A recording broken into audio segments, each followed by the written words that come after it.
రాష్ట్ర మంత్రి పొంగులేటి శ్రీనివాసరెడ్డి కొడుకు కస్టమ్స్ కేసులో ఇరుక్కోవడం సంచలనంగా మారింది.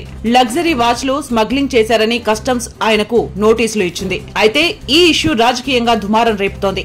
దీనికి సంబంధించి అనేక అంశాలు తెర మీదకి వస్తున్నాయి. 3 నెలల కిందటి కేసు ఇప్పుడు ఎందుకు తెరపైకి వచ్చిందనేది అంతుపట్టడం లేదు. ఫిబ్రవరి 5వ తేదీన చెన్నై కస్టమ్స్ అధికారులు కేసు నమోదు చేశారు. ఇందులో మంత్రి పొంగులేటి శ్రీనివాసరెడ్డి కొడుకు కూడా ఉన్నారు. ఈ కేసులో విచారణకు రావాలని కస్టమ్స్ నోటీసులు ఇచ్చింది. అయితే ఈ వార్త ఓ సెక్షన్ ఆఫ్ మీడియాలో హైలైట్ అయింది. అది కూడా కొన్ని రోజులుగా కాంగ్రెస్ పార్టీకి మరీ ముఖ్యమంత్రి రేవంత్ రెడ్డికి కొమ్ము కాస్తున్న మీడియా కావడం రాజకీయంగా సంచలనంగా మారింది.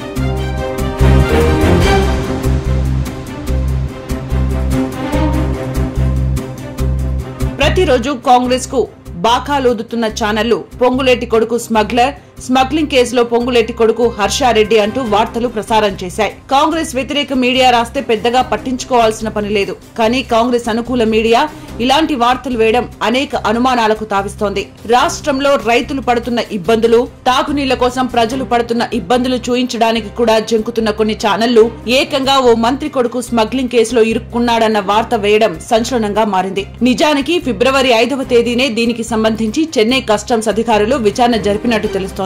అయితే ఈ వార్త ఇప్పటి వరకు బయటకు రాకుండా పొంగులేటి జాగ్రత్త పడ్డారు. కానీ రేవంత్ రెడ్డి ప్లాన్ లో భాగంగానే మంత్రి పొంగులేటి శ్రీనివాసరెడ్డి కొడుకు కేసుకు సంబంధించి మీడియాకు లీకులు వెళ్లినట్లు తెలుస్తోంది. ఇక్కడ మరో ఆసక్తికరమైన విషయం బయటపడింది. వార్త బయట మీడియాలో వచ్చే సమయానికి ఎవరికీ అనుమానం రాకుండా రేవంత్ రెడ్డి పొంగులేటిని తన పక్కనే పెట్టుకున్నారని తెలుస్తోంది.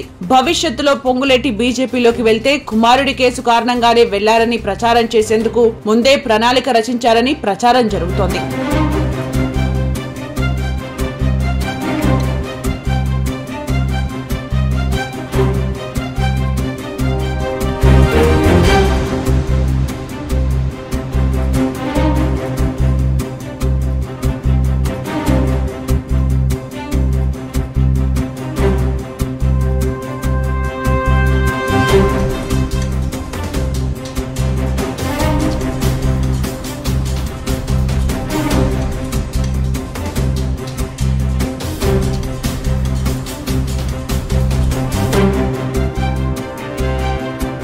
ఇప్పటికే కాంగ్రెస్ లో కీలకంగా ఉన్న ఉప ముఖ్యమంత్రి భట్టి విక్రమార్కను టార్గెట్ చేశారని పార్టీలో జోరుగా చర్చ జరుగుతోంది. పలుమార్లు భట్టిని అవమానించి పార్టీ నుండి వెళ్లిపోయేలా ప్లాన్ చేశారని ఆరోపణలు వస్తున్నాయి.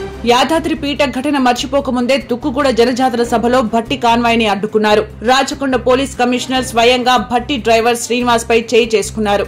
ఇలా పలుమార్లు భట్టిని అవమానించారనే ఆరోపణలు రేవంత్ పై వస్తున్నాయి.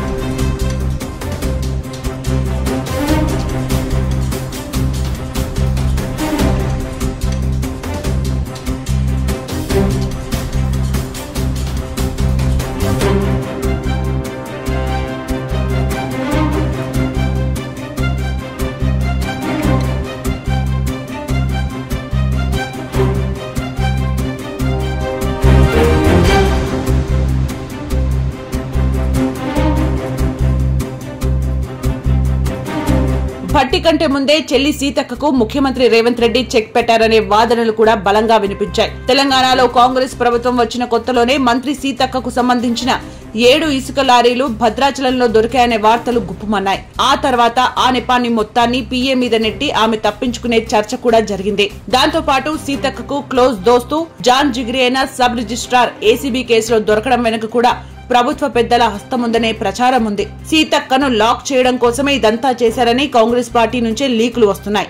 దీంతో అసలు కాంగ్రెస్ పార్టీలో ఏం జరుగుతుందనేది చర్చనీయాంశంగా మారింది. ప్రభుత్వ పెద్దలే ఇదంతా చేస్తున్నారనే చర్చ కాంగ్రెస్ పార్టీలోనే జరుగుతోంది.